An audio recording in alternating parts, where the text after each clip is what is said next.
Hello, hello. Thank you all for joining us. While we wait for people to gather and join the room, Mark and I are in New York City in beautiful springtime, and it's spectacular outside. So I'm going to ask everyone in the chat while you're joining, tell us where you're writing in from. Tell us where you're watching this from, and tell us what does springtime look for you this time of year. What are you excited about? Mark, what are you excited about this spring? Honestly, some of my favorite holidays come from multicultural background. So it was just Easter, it will be Passover. Baseball, even though I'm a Mets fan, but I gotta live with that. Just being able to get outside for a walk in the morning, get into that mental clarity, all those things. Now, how big a fan? Are we talking about watching preseason training fan? Like, how big a baseball fan are we talking about here? I have a Mets and Brooklyn Dodgers tattoo on my arm, so probably that's a pretty big fan to put the brand in the logo. So, yeah, I'd say a pretty big fan. I'd say fanatic. Fanatic. Wow. Wow. A few people wrote in saying chat appears to be disabled. It's enabled now. Should be enabled now. Could I trouble some of you to test it out?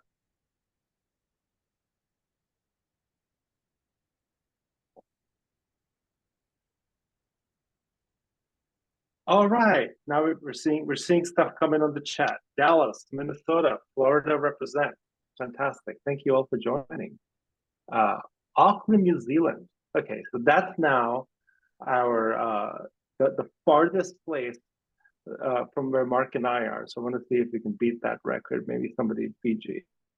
But we'll get going here. I'm really excited. Every month, my name is Amit Bhatti. I'm the CEO of Data People, and every month we do an expert series. I sit down with talent leaders who are incredibly passionate about recruiting and incredibly knowledgeable, and we talk about a burning problem together.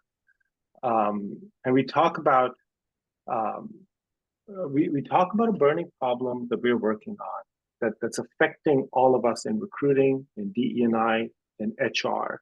And so today I'm joined by Mark Tortora, who has been leading recruiting operations at Squarespace and has seen this incredible evolution of talent acquisition and the TA stack. And we're going to talk today about the TA stack. And we're going to talk about how it's evolved. How do you decide what to put in it, what to take out? And hopefully, I'm seeing so many incredible people join that I'm hoping you'll chime in with your perspective so we can all learn from each other and share as a community. So I'm gonna pause there. Mark, thanks for joining us. Yeah, my pleasure. And tell us a little bit. So Squarespace, you've been one of the reasons why you're incredible for this role is because you've seen over the course of 6 years at Squarespace not only the massive evolution of the TA tech stack and the industry evolve, but you've also seen a company go from 400 people to become a public company that now has Super Bowl ads. And that must Yeah. be just insane, mind boggling. Yeah, I mean, we had Super Bowl ads before we were public, but it is quote unquote maybe insane. But I think cooler is not just seeing your own company grow, but the partner teams you work with grow. So sure, like people might reference a data people as a vendor, but if you really work well with someone, they're a partner. And we've seen y'all grow too. We've seen almost everyone we work with grow. And that's actually something we'll talk about a little bit today is like when you're choosing your partner team or your vendor, do you Mhm. want someone more established? Do you want someone similar to you? Do you want someone who like is on the same journey and has like brand identity? Like, that may impact how you make certain decisions. That's exactly right. So before we get into the meat of it, alt-life talk show host. So we're talking about switching spaces here, but like, what is your favorite talk show? What would you like to host if you could? Talk show. Ooh. I don't know. I think I would do maybe like a throwback 90s, either like I don't want it to be like a morning show, but not too late of a late night show, like maybe a mid-afternoon show, like a Ricky Lake type show. Ricky Lake type show. Definitely You could not be more. Oprah. for me. Definitely not Maury. Definitely not Jerry Springer. Maybe a little Let's classy. throw the chair at you. Yeah, a little Well, I'm kind classy. of curious. Audience, what's your favorite talk show? I'm gonna say I'm really excited Conan's making a comeback with this new HBO show. Like I always liked him and felt like it kind of that goofy, quirky humor got cut off really quickly. But let's get to it, Mark. So, Mark, Yeah. we're talking today about tech stacks, and tech stacks is really it's a metaphor. It's a way of getting things done together, and everyone's sort of building the number of tools that have come about in the talent acquisition tech stack is nuts all the way across. But oftentimes, the way a candidate views your tech stack, so we're going to talk about the way you look at your tech stack, but the way a candidate views the tech stack, there's three pieces to it, right? The candidate first views the job post. And it's what you use ATS, you use Greenhouse and you use data people. Then you've got communications. How do you interact with them, the CRM? And then how they interact with assessments and interviews and all of those. And there's a plethora of tools in each of these products. So we'll talk about how we think about it. Today, we're not going to endorse or recommend tooling, but we're going to talk about the categories of tooling and what kinds of categories, what sort of fits together. And I'm kind of curious from our audience as well. What are you most intrigued by? What are you turned off by? And what's working for you in your stack and what's not working for your stack? Now, when you think about all the decisions when you're bringing a new tool into a tech stack like yours, you're now a large company. You're thinking about stakeholders, integrations, evaluations, business criteria. I'm kind of curious, Mark, how do you go about deciding if a new stack? You started talking about, do you want to go with established companies or early stage vendors? Like, what are your litmus tests for when you're thinking about adding on a new tool? Honestly, we could do just an hour on this. And before I go deep on this or granular, I think one thing to think about is like no matter how hard you try, no matter how great some of these work and how some of these don't, it's going to be incredibly hard to tick all the boxes on all of these, right? You're invariably probably going to have to sacrifice one thing versus another. I'll be honest, I like to think about what is going to be great for recruiters and what is going to be great for candidates, and then I start dwindling down. I think also depending on your ATS, your budget, etc. Look at what is already a natural partner. Do they have already pre-configured like partner integrations? If they Right. do, use that list to start. Don't go out there searching in the wild because the world is vast and you will find a infinite list of products. It's not to say something outside of that grouping wouldn't work for you, but if you know there's something that they've already built like good APIs and integrations with, and there's a good flow, and it could stay, you can stay in the platform, you have a better chance of enabling your recruiters. And the more you can enable your recruiters, who have the toughest jobs out there, and your coordinators who have the toughest jobs out there, you can provide the best candidate experience, right? So I that's think a that's exactly right, Mark. I'm fascinated by the integration point there because the workflow is so critical, right? And for you, it's not just you don't have just we think about the ATS as the base, but you also have like an HRIS behind that, right? You're using Workday, so you need things to really just work. Mhm. And I think every talent acquisition tool out there says, "Oh, we're integrated." How do you assess, does the integration actually work for you? Does it actually flow with the way your team needs it to flow? I mean, one, don't be afraid to ask a vendor for a demo or partner team for a demo. Don't be afraid to talk to other companies and say, hey, let's just say we're using you and data people as an example, Amit, and you had approached me Yeah. and I worked with you before. I'd say, well, who else in the East Coast, around 2,000 people, with software as a service is using data people and this ATS? Can I talk to them? I want to hear about their workflow, right? I mean, you can tell me all you want, but if you can't, connect me to someone who can potentially vouch for you, it's a little bit hard. I also want to know, is it really an integration or does it look like an integration, right? So is it two-way? Can I make changes in one system and it'll update the other and vice versa? Because that becomes more powerful. If it's only one way, That's sometimes it's right. really not an integration, it's just an overlay, right? So, I mean, these Yeah. are all of the types of things you think about. You have to think I like about, that point a lot. Is it an integration or is it an overlay? And that's super, super important because there are a lot of overlays pretending to be integrations. yeah. And a lot of people, may call something an integration to no fault of their own. But to me, an integration is front to back, right? It's not like it doesn't need some extra middleware. It doesn't mean leaving the platform. It means staying as much in one place and optimizing. I think that's one of the hardest parts, right? Like for example, we've seen SSO become almost standard.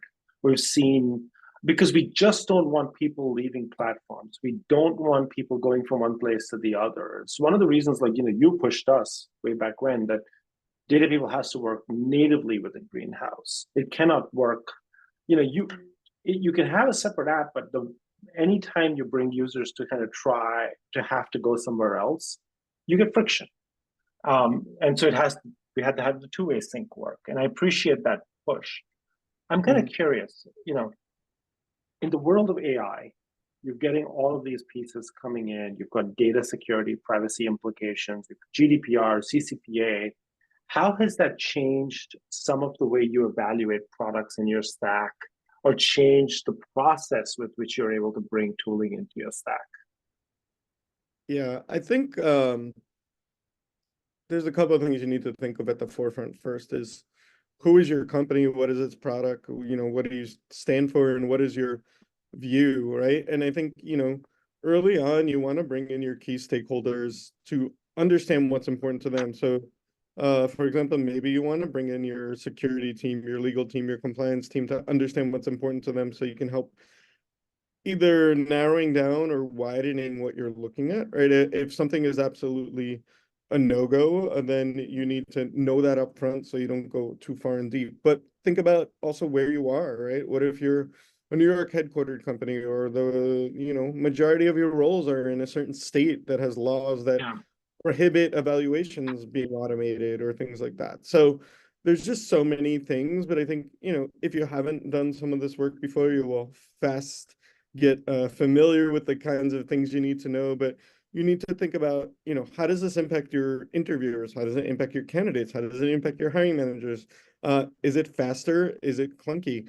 Does it meet the majority of your business requirements? Similar to applying to a job, like you shouldn't have to meet Yeah. 100%. There are going to be some nice to haves.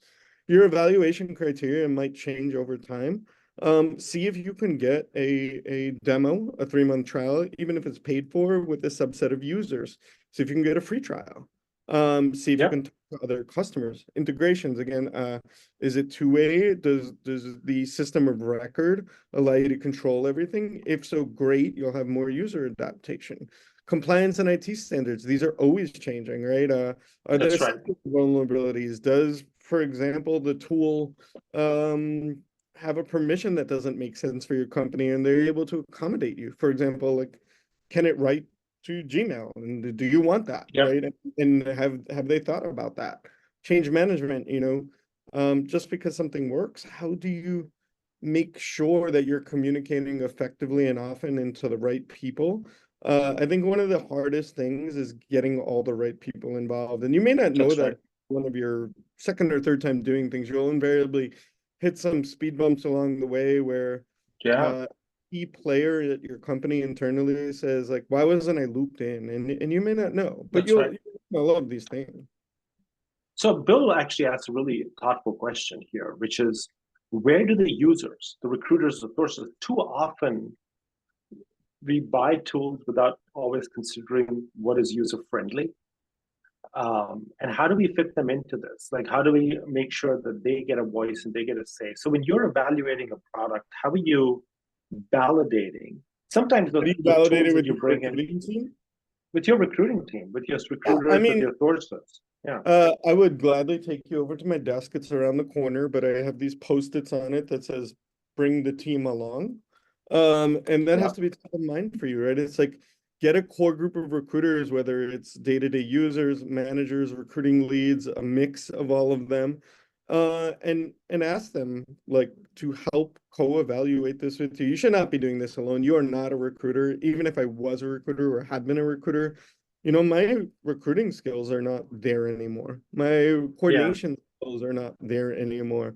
bring the people along who are going to touch this system, right? They're the ones who have to live with it, and it's just shared decision. Of course, It there's is a budget shared. constraints, there's like compliance constraints, but once you have your 3 or 4 finalists, right, along with them, let their voice be heard and be heard loudly on which one you're choosing.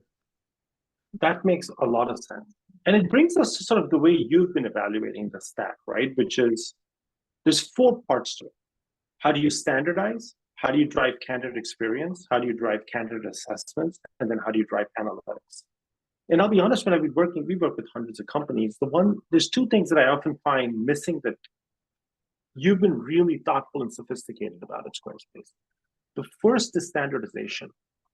It's so easy to focus all about assessment or candidate experience, candidate outreach. But if you don't standardize, you don't get the benefits across your whole organization. You don't really build the process in. So then you've got, varied degrees of usage, varied degrees of processes. And the last bit is equally important. Too many teams today are still pulling spreadsheets to get access to data and access to intelligence, and having sort of analytics ready so you're not like munging through every little bit of greenhouse just to be able to make a decision is critical. ATS are great, but they're not often super intuitive to get reporting and analytics from. So, I like the comprehensive. Is there any other thing that you think about it, like you're building the stack together? Are the pieces we're missing here? Um, Definitely standardization. You mentioned earlier your HRIS and how it integrates. Um, of course, your candidate experience and comms, your assessments, but think about the PII. Can you make it less discoverable to interviewers? How do you reduce bias? How do you increase your diversity and inclusion efforts? That's right. Your analytics, like, is that in platform, as you mentioned? Is it another tool? Is it a BI connector through the data consummation, I guess, for lack of a better term? I think the other thing is, before you go out and buy something or do something, are you sure your system can't do it? And I don't mean that they advertise they can do it. I mean, can you do it? Like, And can you that's right. decide to do it? Can you say, hey, we've got X team we partner with and they help us write comms and we're going to put it in the Yeah, system of record, right? You don't always need that external system. Also, reach out to these partner teams you already have established relationship with. I can't tell that's you how right. many times I've reached out to someone and said, hey, we have this initiative, we might want to invest in X. Before I do that, what are you hearing? And they'll say, oh, funny enough, that's on our roadmap in Q2. Like, we're gonna have that solved. You want to be an early adopter? And now you have a solution. You didn't pay for it. Also, keep your ear to the ground in TA talent communities, right? Like, what are other people using? What are your former colleagues using? Does someone have a cool idea that like you don't need to do? Also, what does your company do? I mean, Yeah, some months ago, someone came to us and said, hey, can we use X platform internally for this? And I said, we could, but did you know that we already do that? And they were like, oh, well, see you later. But it's the penchant for wanting to do that. So I think don't be afraid to poke holes. Don't be afraid to ask. Don't be afraid to challenge the partner teams yeah. you're working with. I mean, I think there's a conversation you and I have had many times over the years is, Many, many hey, you're not times. doing X. Can you do X? And this is something you can do. Yeah. Will not just help me, but will probably help every customer you have. Mark, so let's now drill into each of these sections. So Okay. let's start with the standardizing the hiring process. You clearly like had were crossroads, right? A lot of companies we've seen at your size integrate the ATS into the HRIS. Hmm. Workday offers their own ATS. You deliberately chose to keep an ATS sort of separate. And I'm kind of like curious as to how, but you did some really great things in standardizing the workflows between the two so that recs get open, they get moved over really thoughtfully.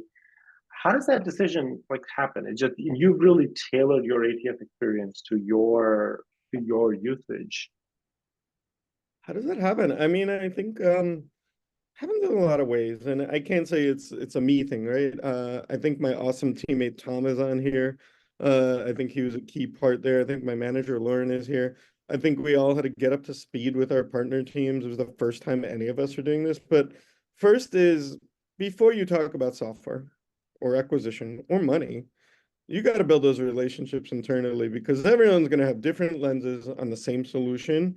And we're not going to understand each other's language to begin with, right? Where you're going to Yeah, call it, I'm going to call it a job, you're going to call it position, right? Until you have that rapport, it's going to be hard to build these projects and these alliances to get the meaningful work done. So spend, I would say, equal time understanding the technical versus the people, right? And what's important to them. And it's only when you can dwindle down what's important to all of your partner teams internally that you can start talking in a way that helps you all get on the same page. Once you get on the same page, you can now start to get into this. So, you talk about even in the CMS, things like templates, yeah, but how can you templatize your workflow? How can you templatize that's what's right. going through the workflow? How can you make sure you get 89, 90% coverage on your, general vanilla stuff, but then That's right. cover your edge cases? And if you can't cover your edge cases, can you build a Yeah. workaround? And one thing I noticed is the lack of content management, to be honest. Recruiting is full of content, jobs, emails, and it feels like it's flying back and forth everywhere. People aren't even like, where's that template? Where's the latest copy? Where's this? And it's like, here's a SharePoint folder, a Google Drive, and it is chaos. And this is an area that feels underinvested in. Now, compliance is another piece. I mean, I think you've baked compliance into Greenhouse, you've baked it, you use data people as a compliance and monitoring platform for this, but they're just sort of pay transparency laws, EOC guidelines, FLSA. Like this is starting to become a real burden for recruiting teams. And you've been able to sort of stay on top of it no matter what. And that's a hard one. Then do you look for that increasingly in the tooling and the stack as the ability to kind of be compliant with all these different laws? I think first and foremost, of course, but also again, how is this vendor understanding it? Where does it sit for them? How do they view compliance? Because if Yeah, they don't have their heart and some mind at the forefront of it, invariably they may let you down. Also, when it comes to, compliance, how do you make sure that they're going to grow with it and grow with it fast enough, right? I've talked to companies that we use, ones that we don't use, who have sometimes told me, hey, I don't know about X, but I'm willing to find out. Would you partner in it? I've had people say, hey, not only do we think about this, we have a member of our team who sits on like XYZ committee that governs this. So we are at the forefront of doing it. I work with vendors or partner teams, as you'll hear me keep saying, who have customer boards, and it's a confidential information share. So we're that's right. strengthening the community between each other. While we're all on the hunt for top tier talent, from an operations perspective, I don't think there's a lot of secrets necessarily. There's Trying to build that's right. system. I can't tell you, and when I've had to revamp a project or a program that I don't have education in, so many of Yeah, my peers are now at other companies and are leaders, whether the head of TA or the head of people ops or the head of yeah, HR. And I reach out to them. What are you seeing? What are you hearing? How are you doing this? I remember working on a project to think about referrals differently a couple of years ago, that's and right. I talked to 10 different companies, all former peers, and really synthesized and came up with a game plan based on that. I mean, there is no Yeah. market intel in certain things. You're really gonna have to trust the people you know in your network. Your Some network of is the things in our space are really niche. It's hard to get. Actually, I love the point you brought up, which is, earlier you talked about how you use references before you choose a tool. But I love how you asked, do they have customer advisory boards or customer councils that you can participate in after you buy? When we sell our product, very few customers actually ask us, like, can we participate in the community? Can we talk to other users? Because change management is so important. And when you're part of that community of other customers, you can start to talk about best practices and change management. And it's almost critical to have that. And you've been part of our customer community. And, I really appreciate you doing that, not only being participation and helping other users, but actually helping our product roadmap get better. yeah, and I think there's gonna be unique challenges that come up. COVID happened. Nobody knew how to do whiteboarding virtually. You have to figure out a tool, right? Uh, you know, um, what else did that mean? That meant people were posting jobs remotely. Like I think That's we right. had a conversation. We talked to two vendors, got them on the phone together, and came up with a solution. That solution didn't just work for us; it started to work for a lot of other people. And we're just happy sometimes to be at the forefront and, for lack of better terms, suggest ourselves to those awkward That's right. problem-solving conversations, right? Like you can't solve some of these problems alone. So let's get to the next stage, candidate experience and communications. Hmm. Now, core to this is typically having a great CRM. There's a wide spectrum, right? There's some companies choose the CRM with their ATS. Some companies choose the CRM as an ATS. Like there's some specific CRMs, Avature, Gem, that happen to have an ATS at the other end. And then in the middle, you've got a lot of companies that have a CRM on top of an ATS. How did you go about choosing like what is the right fit for you in terms of, is it part of your ATS? Is it a separate tooling? And how do you think about like, is it based on how much sourcing you do, or is it just based on like, again, not having a very integrated stack? Yeah, I mean, I think there's some things outside of a CRM that are obvious that everyone in TA is using, right? Yeah. The LinkedIn's of the world, and I know our great CSM Stephanie is on because I saw her name before, so hello, Steph. But outside of that, again, I think I come back to how easy is it for the user? If you're having to do like one-way integrations and have something a UI over a tool and you have to leave platform and go back and forth, like your user adoption internally is not going to be great. So I tend to personally lean towards staying in the platform. So again, if your As much ATS as possible. sort of modular and that connector, you have a better chance Yeah. of using. It's not to say that there aren't great CRMs out there that do two-way integrations. There are. But Yeah. also, let's all be honest here. TA's had some tough times in the last 2, 3 years. Do you have the budget to do these things, right? I Yeah. think in an ideal world, give me all the tools for free, and then we'll Yeah. adopt them. But that's none of us would be in business then, right? Now, as a vendor, you can't be telling me that. Like, give me all like we still gotta live. No, I joke, but I think your point is really valid. Now, when we talk about AI, one of the areas where it's had a huge amount of impact is in the candidate experience, whether it's chatbots, communication, talent scoring. But sometimes it's hard to figure out how efficacious those pieces are, how to evaluate them, and if they're actually going to move the needle. So, I'm sure you're getting pitched a different product every day on the candidate experience side, AI for this, AI for sourcing. How do you go about sort of thinking through those types of products and evaluating whether they could be a good fit for you? Yeah, I think I think it depends on your lens on AI, so I can't just use my own lens. Again, I have a wonderful teammate, Tom, who actually is more in this space than me. So thank you, Tom. Um, but I think you have to evaluate how much control you have over it, right? What are the applicable laws to it? Making sure it's Yeah, not doing evaluations for you and actually, that's right. it's nice to increase efficiency, but if you increase bias too, then your tool is not worth That's it. exactly. And you have to have different perspectives on it. So, for me, I would want, of course, my security IT compliance teams, but I also want my CI or DISI or DICSR, depending on what your company Yeah, uses these days, to take a look, right? yeah, These types of tools are not purely recruiting decisions. These impact the yeah. whole company, the whole ecosystem, the The whole brand HR decisions and people as ecosystem. well. That's right. I like that. And Mary brought up this really thoughtful comment earlier where there's a lot of tooling, but some of it's quite clunky as well. So like the promise is, oh, I'm going to be able to like have this one click, wonderfully personalized sourcing email, and then you actually get to it, and it's not quite there. And the risk of bias, right? We've saw now repeated studies of some of these OpenAI LLM type tooling having racial bias, meaningful racial bias. Like Bloomberg did a very fascinating study, and so in an area like people and HR tech and TA tech, we've got to be very, very cautious and vigilant about reputational damage, you know, employment laws, all of those pieces, because you're dealing with something very, very specific.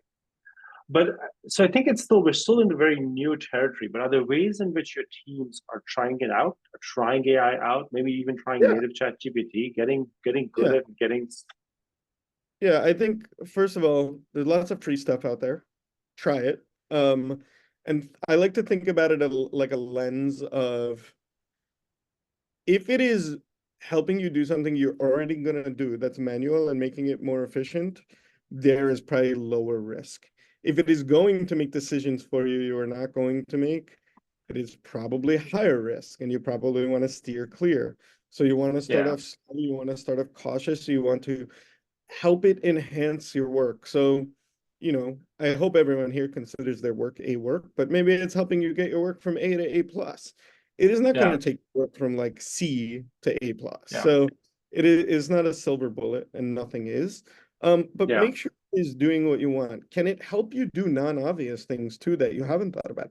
Can it take those 3 engineering scorecards that are fairly technical? Can you dump them in and get a candidate synopsis and summary to lead a debrief? Right? Yeah, Uh, and can you just talk to it, but make sure the hiring team is aligned, right? So you're still balancing the use of AI for efficiency and helping you maybe understand some modern technologies you don't always know in the TA space that you will learn.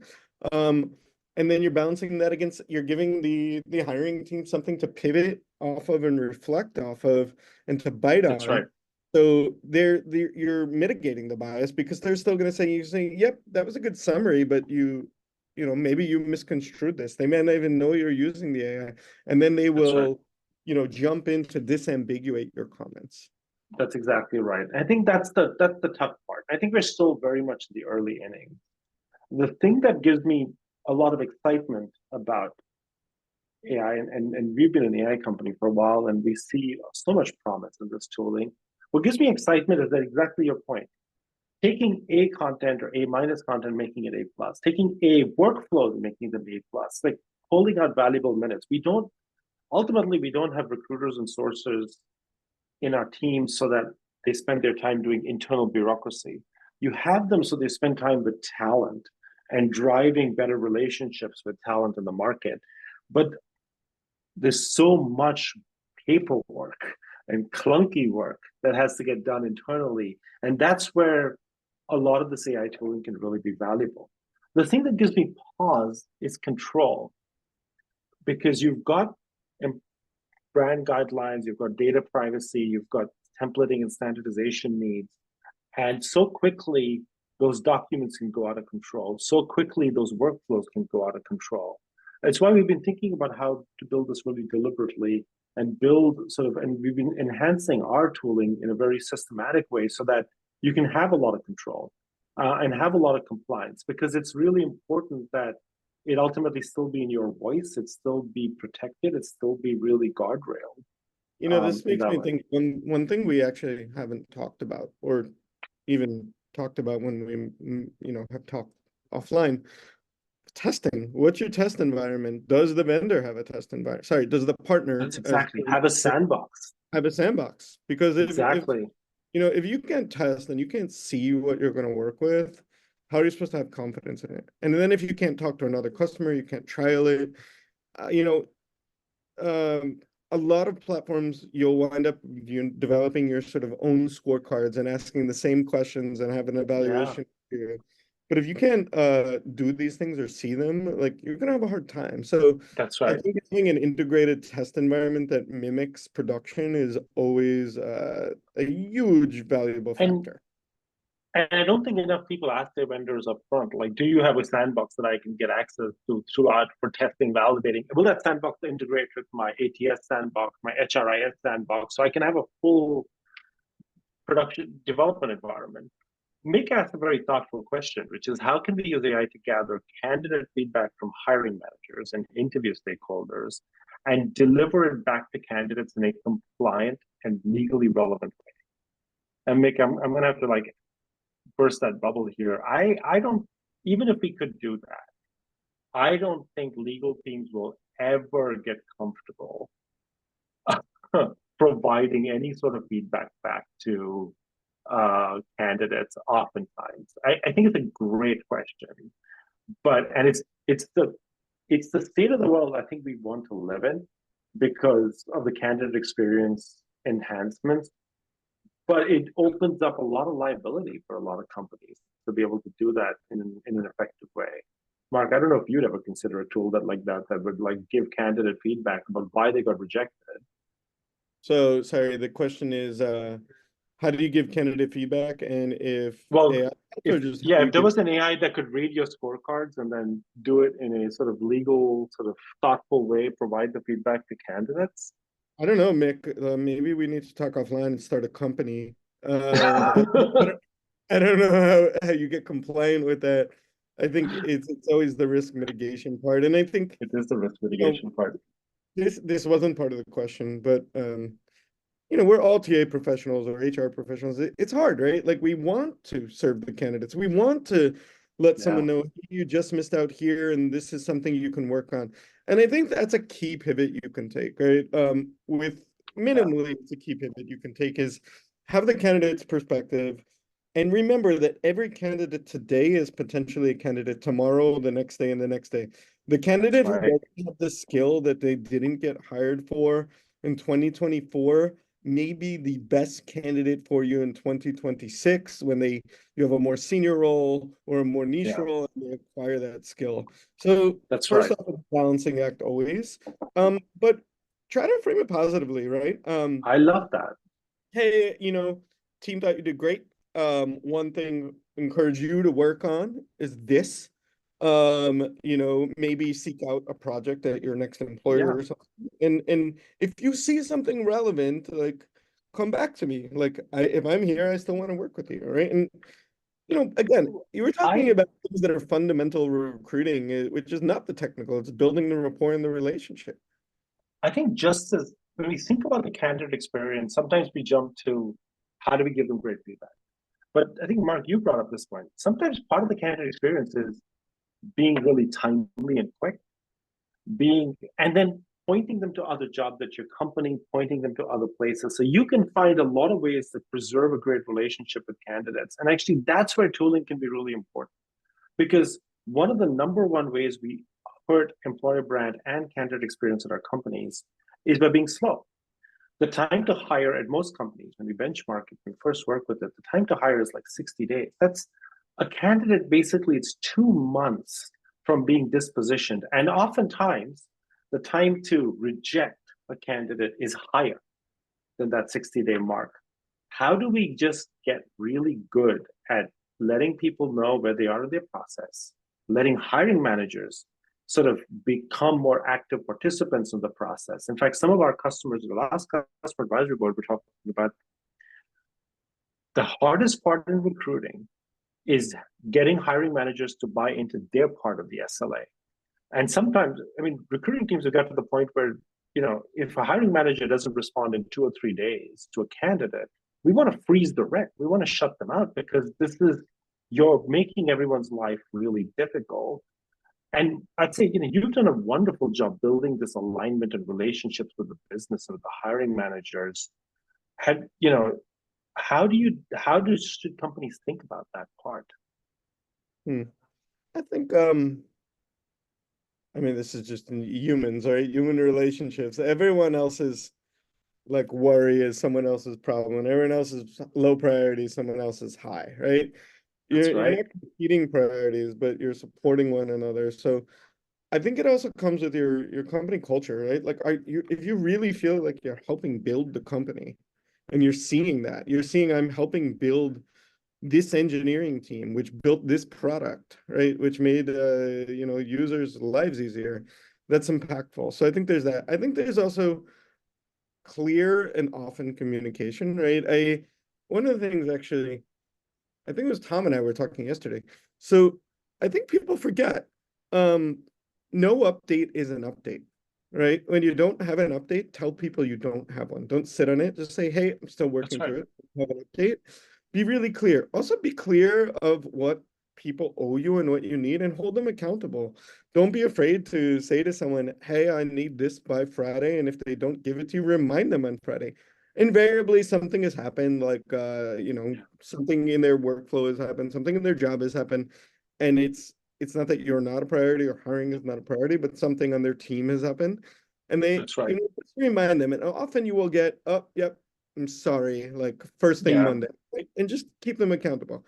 And then, I don't like the term escalation, but loop in the right people. Like if you have to, That's like right. some perspective of someone else who's worked with them, get some perspective of your manager, get some perspective of your Yeah. department head of how you can loop them in.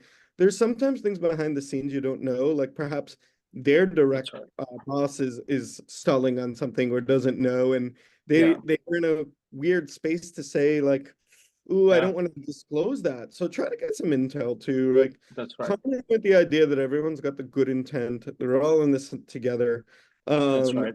and nudge people. I mean, look, I can tell you back when I was a recruiting coordinator, not here, but elsewhere, the people didn't accept interviews. I wrote a little bot in Slack and I was reminding people, and then within a few weeks, Yeah. like everyone accepted interviews. I think it was out of fear from Slack bot following up with them. That's right.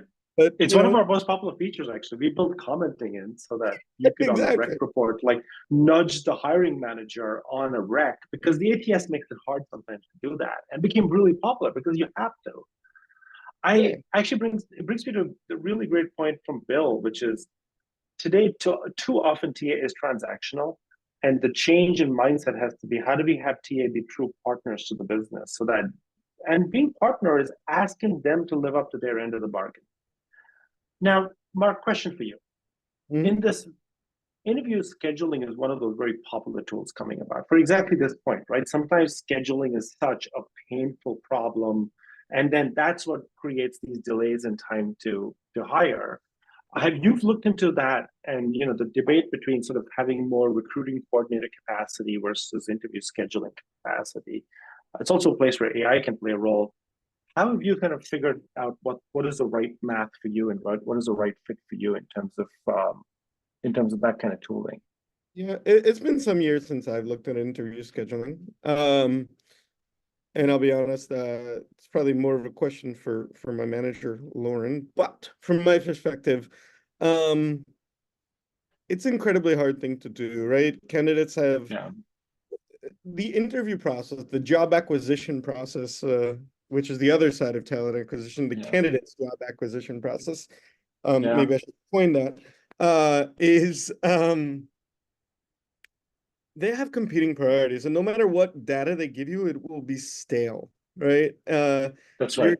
dealing with static data. You're dealing with potentially someone telling you, I can interview these next 2 weeks, but then they say they have a deadline of 3 days from then, but does the tool pick that up? If it does, great. Yeah, If the tool can optimize for you, think about it, great. But if you might have to spend 6 months doing tagging, setup, yeah, right? How much does it save you? How much can it prove it save you? If it saves you yeah, the cost of every single recruiting coordinator, it's probably pretty great. But if you yeah, need like still your core recruiting coordination team and an admin to oversee it, and it does a lot of basic stuff or like this super yeah. day type mentality stuff, great. But there's a lot of stuff it may not do, right? How does it That's right. handle people and being unavailable last minute? How does it handle high touch situation? How does it handle C-suite rules? Yeah. How does it handle limited availability? How does it handle different time So zones a and lot of complexity, right? holidays, right? It comes down to your volume question. You got to model the math there to see if your volume justifies that, and not just volume across the board, but volume in the specific areas where you can deploy it. Same thing with skill assessment, right? Like, for example, you hire a lot of engineers. So you've got really great, you use a bunch of tooling around tech assessment. Do you also use any tooling around assessments for non-tech jobs, for non-engineering roles? Yeah, I would say our recruiters are pretty adept at partnering with their hiring teams or their hiring partners. Um, and they're thoughtful, right? For some roles, your assessment may come as part of the application, right? It might literally be the application. In some roles, it may be a live coding session. In some roles, it may be a portfolio review, right? So I think that the key thing is not just what the platform is, but how do you make sure that you are not doing and I'm not even talking about Squarespace, I'm talking generally, Yeah, truly. How do you make sure you're evaluating people on their potential and what they can do, not what they can do specific to you, right? Like, you don't want to make that's your right. assessments too niche and too company Yeah, bound, right? If you are trying to find someone who does exactly what person X at your company already does, like yeah, you will fail yourself in your search. You'll be, you know, yeah, open to never finding someone. Like I need to find another Amit. Well, guess what? That's not going to happen, yeah. right? You maybe you don't. You probably don't want to find another Amit. You want to find someone with different skills, different lens, different life experiences, right? That's right.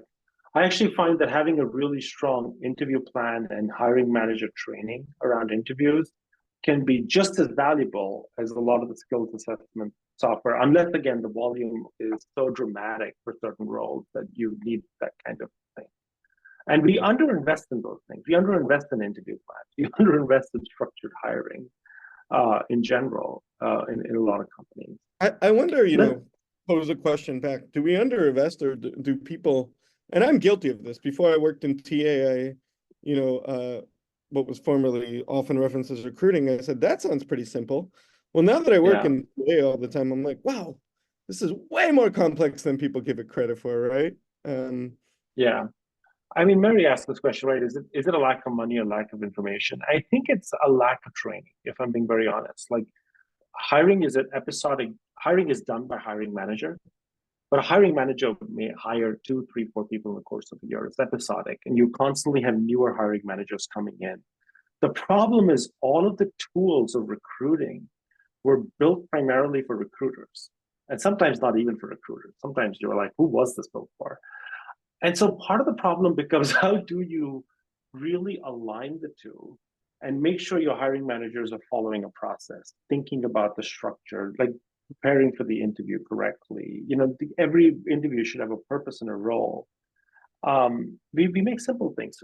I'll give you an example. So many of our recruiting processes, when I look at the data, right, some recruiting processes will have 11 steps, some will have 4 steps, some will have 15 steps. You look at most companies' sales stages, and they're actually the same standard 5, 6 stages. Every sale of the company goes through the same 5, 6 stages. And the reason we do that is so we can create structure and repeatability and forecasting and benchmarking. One of the reasons recruiting is so unpredictable and so frustrating is because it's not standardized. It's not standardized at all. Like everyone gets to choose their own journey, and that has to change. yeah. Yeah. So let's kind of last question, analytics. Looking at it like ATS has lots and lots of reports, you have funnel data, but you can also have there's a whole suite of analytics tooling out there. What are the kinds of metrics that you are most focused on every day that you're just, as you operate, like, this is what I think about, like, really matters in recruiting for me today. Yeah, And I where do you think pull that from? Directly from Greenhouse, direct in other places? uh so this is probably a nuanced answer. I think, everyone's got their standard metrics like time to fill, time to hire, right? Um, and those are pretty established. But what are the other metrics that concern you quality and help you make enhancements, right? If you notice, for example, like a specific recruiter or hiring team has a great conversion rate, what does that mean? That could mean that the first stage is too easy, or it can mean that Yeah, they really know what they're looking for. So you need to dig into the data because the data in of itself, it actually may not tell you something. So first, don't forget that. What do we use? I think we have the luxury of currently having multiple places. We have a business intelligence connector to our ATS that helps us, and we're looking at some other ones. We also have our greenhouse reporting, and we also, data people. I think, while some of y'all might think of DP as a job requisition, job description writing tool, there's lots of analytics there. I think though, before you can even discern which to use or which is best, you have to understand what story do you want to tell to whom and when and who wants access to that's it. right. How do you provision that? So that might lead you towards a third-party platform if you need something for other people. It might lead you to ATS if it's just for your own team, but also do That's you right. understand all the key data points and are the definitions of those vendors what you want them to be? And I think that's where you sometimes come to maybe work with a less established vendor who you might be one of the first 10 clients who could build you custom metrics and dashboards because you're That's thinking right. about it differently. It's a whole world. I think you first have to understand what's important to your organization and how you can tell that story. Because without that, data is just data. That's exactly right. I think that's the point. And I think, Bill points out like a lot of recruiting TA metrics are like used punitively rather than proactively. And I think part of that is because our access to them is so limited that we're always looking at them in the rearview mirror. So they're always looked at as a scorecard rather than as a proactive alert and sort of approach to go and deal with it. If you're only looking at metrics in the context of a QBR or annual review, it's just going to be reactive, and reactive means often punitive. This is just, the last piece. Let's talk briefly about AI. The number one thing that we hear about today is everyone's focused on, how do we incorporate AI? How do we get control? There's two types of questions that we kind of get about it, which is, how do we do it in a way that's safe and secure? And how do we do it in a way that like actually adds to the workflow? I feel like it's been a year now since some of the revolutions in OpenAI came about, and I think we're now partly used to it in our day to day, but we haven't really fully baked it into recruiting enormously beyond individuals using ChatGPT. What are you excited about in the potential of AI coming on in recruiting, Mark? Me, I actually think there's a world, and I know we've played with this idea between each other. There's a world where AI can serve to connect disparate data points between systems to give access to the data for people. So for example, if my HRIS has I'm just making this up, has compensation ranges and my job description needs it, and is there a field that can help build it in an automated fashion? That's right. I mean, is there a way to get that posted externally? Is there then a way to use these metrics and numbers to That's right. calculate that on the offer to understand where it is Yeah. in the this is a pipe dream of mine, but like all of these data No, points are but there. The thing missing is a middleware, and maybe the AI is the middleware. what I like about your pipe dream is that it actually illustrates the exact problem really well.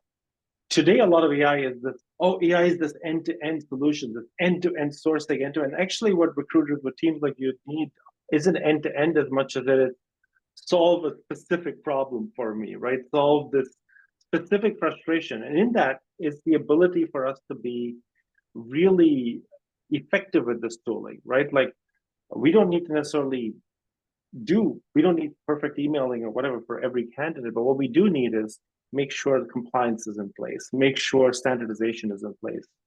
I like that approach a lot because I think that's the next level of evolution that's going to have to happen for generative to become really effective in our industry. Yeah, I think of it more as a connector and like a Yeah, it can help connect disparate pieces. All you need is, I don't know, maybe I think of spreadsheets too much because I'm a ops guy. Like how does it do some of that task work for that's you right. and then piece the pieces together in an intelligent way? So you're not That's right. like searching for things or finding things or getting them from disparate spreadsheets, That's but right. you're putting the information in a place where the AI can access it. I think, there is actually Tom, my awesome teammate, sent me a video from our head of TA. It was pretty cool. It was from a particular company who I won't name. And they're using a lot of their own technology to consume their own documentation to surface the answers. Yeah, Ultimately, but it's all dependent on like some sort of unique identifier, right? So if you can that's do right. that, you can, do a lot of things. But they were relying on their own internal technology, their own methodology of cloud Yeah, service, their own methodology of document and data storage, their own methodology of all these things. yeah, that's exactly right. It's almost like we don't want flying cars. We just want our ATS to work with our HRIS. We just want these things to connect. Um, Mark, this has been an incredible conversation. With the last 5 minutes, I just wanted to give people a very short overview of what Data People is. Yeah, Data go for it. People is the platform that supercharges your TA stack. It helps you save hours and jobs especially taking a lot of the manual work around it, compliance check, in-flight monitoring, monthly reporting. We try to do it, and we try to, in the process, make your jobs and make your processes more inclusive, helping you attract more diverse candidate pools and more robust candidate pools. There's comprehensive coverage, there's seamless workflow, and there's the ability to change hearts and minds. And I think all three we heard today are so important in driving the right outcomes and relationships with your users. We've been used by 80 countries around the world, by hundreds of customers, and the reviews are great. And what we're most grateful for is we get to work with incredibly thoughtful customers like Mark, who push us and help inform our roadmap and allow us to be better in serving this important community and this important problem.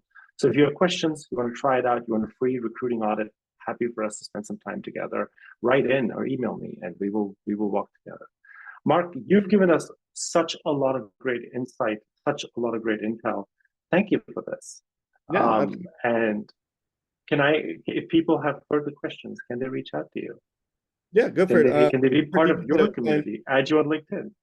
Yeah, add me on LinkedIn. I'm pretty easy to find. If I don't respond, I will. It's just that I'm not actively recruiting on the platform myself, so I tend to look. Don't poach Mark. All I wanted to say though is one of the things that I'm always in awe and admiration of Squarespace and the way you built your team, and the fact that the amount of credit you gave all of your teammates, that's the sign of a truly great team. Is that you work collaboratively together and you build some amazing stuff together. So Mark, thank you for showcasing that for us today. Yeah, I mean, look, we're all in this together. Like, you're always gonna have something that doesn't work or you want to work better, but if you can come with a mutual understanding of, we're trying to solve problems with each other, you'll walk out of some of those potentially more difficult or frustrating situations with newfound perspective, newfound empathy, and maybe even a new lens to do things. I can't tell you the number of times a recruiter has given the operations team an idea we would never think of. Why? Because we're not them. Because the stakeholders matter. I love it, Mark. On that note, everyone have a wonderful weekend. Thank you, Mark. Thanks everyone for being as participative, and we will see you at our next session in May. Bye. Bye.